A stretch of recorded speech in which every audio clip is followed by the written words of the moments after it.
इस कहानी के सभी पात्र काल्पनिक हैं और इनका किसी भी जीवित या मृत व्यक्ति से संबंध बिल्कुल हो सकता है। देहरादून की वो शाम मुझे आज भी बहुत अच्छे से याद है। वो वाली शाम जब ठंड सिर्फ मौसम में नहीं, हवा में भी महसूस होने लगती है। वो गुलाबी गुलाबी सी ठंड जिसमें हाथ जेब में डालकर चलने का, गर्म चाय पीने का और पहाड़ों में मैगी खाने का अलग ही मजा होता है। मैं उस वक्त अकेला घूमने गया हुआ था। कई बार इंसान लोगों से नहीं, खुद से मिलने निकलता है। शायद मैं भी उसी वजह से गया था। शाम धीरे धीरे उतर रही थी। सड़क किनारे छोटे छोटे ढाबों में पीले बल्ब जल चुके थे।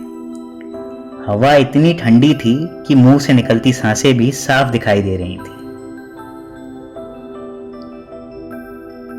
मैं बस यूं ही चलते चलते एक छोटे से ढाबे के सामने रुक गया। असल में रुक क्या गया, मुझे रोक लिया। वो मैगी की खुशबू थी जो मुझे रोक कर खड़ी हो गई थी।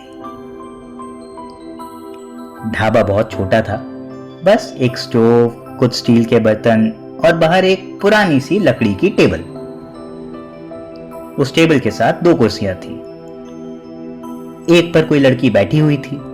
उम्र यही कोई 23-24 साल रही होगी।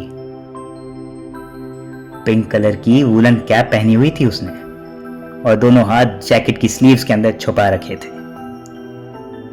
मैंने ढाबे वाले भैया से कहा, भैया एक मैगी और चाय।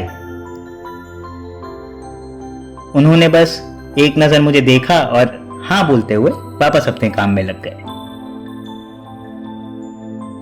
अब प्रॉब्लम यह थी कि वहां खड़े रहने की जगह तो थी नहीं और दूसरी कुर्सी खाली थी। मैंने लड़की की तरफ देखा और थोड़ी हिम्मत करके पूछा, बैठ जाऊं? उसने हल्का सा मुस्कुरा कर कहा, हाँ बैठ जाओ, वरना यहां ठंड में खड़े खड़े कुल्फी जम जाएगी। मैं हंस पड़ा और वहीं बैठ गया। कुछ देर तक दोनों तरफ सिर्फ खामोशी थी।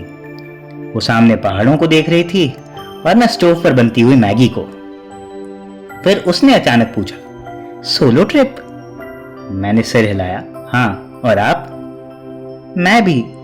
फिर उसने तुरंत कहा, एक्चुअली घर से भागकर नहीं आई हूं, बस पहली बार अकेले घूमने निकली हूं। मैं हंस पड़ा। अच्छा हुआ क्लैरिफिकेशन दे दिया, वरना मुझे लगा था पुलिस अभी आती ही होगी और आपके साथ साथ मुझे भी जेल में डाल देगी।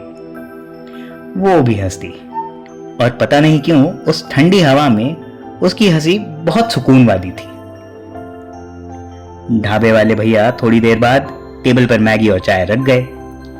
उस ठंड में कप पकड़ते ही हाथों में जैसे जान वापस आ गई।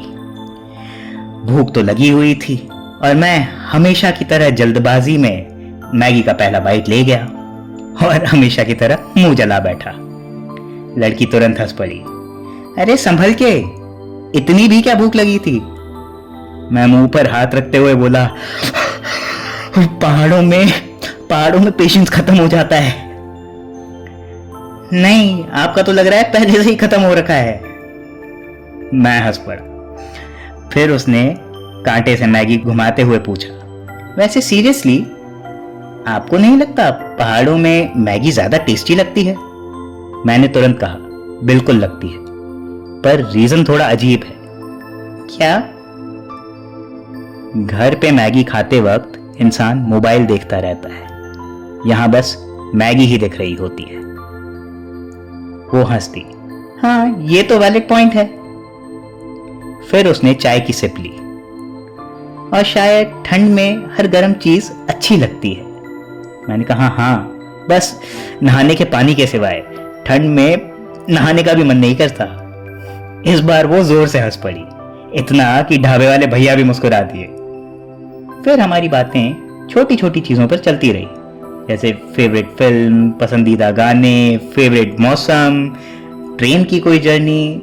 फिर उस लड़की ने अपना फोन पॉकेट में डालते हुए कहा, मैंने नोटिस किया है लोग पहाड़ों को देखने से ज्यादा रिकॉर्ड करते रहते हैं। मैंने कहा, हाँ, और घर जाके उन वीडियोस को दोबारा देखते भी नहीं हैं।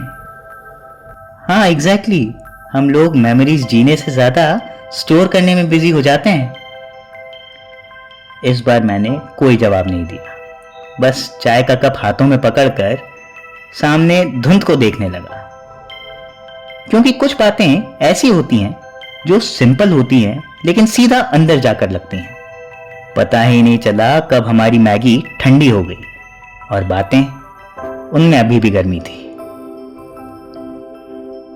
थोड़ी देर बाद उसने पॉकेट से अपना फोन निकालकर देखा, फिर हल्का सा सर उठाकर कहा, अच्छा मुझे निकलना चाहिए।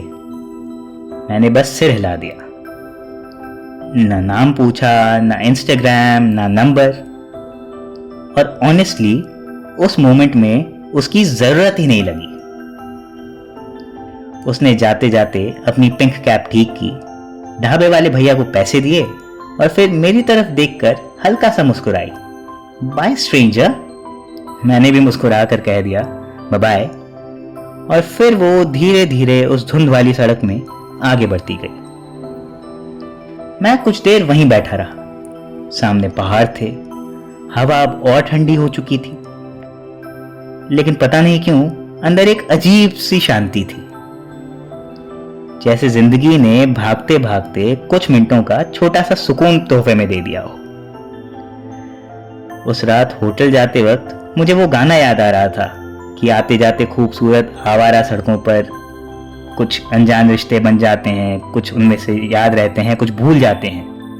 हाँ, गाना मुझे अभी पूरा याद नहीं है, पर वो गाना मेरे दिमाग में घूम रहा था। और शायद कुछ मुलाकातें बस छोटी सी याद बनकर रह जाती हैं। ना उनसे कोई रिश्ता जुड़ता है, ना कोई वादा होता है, लेकिन फिर भी वो जिंदगी को थोड़ा खूबसूरत बना देती हैं।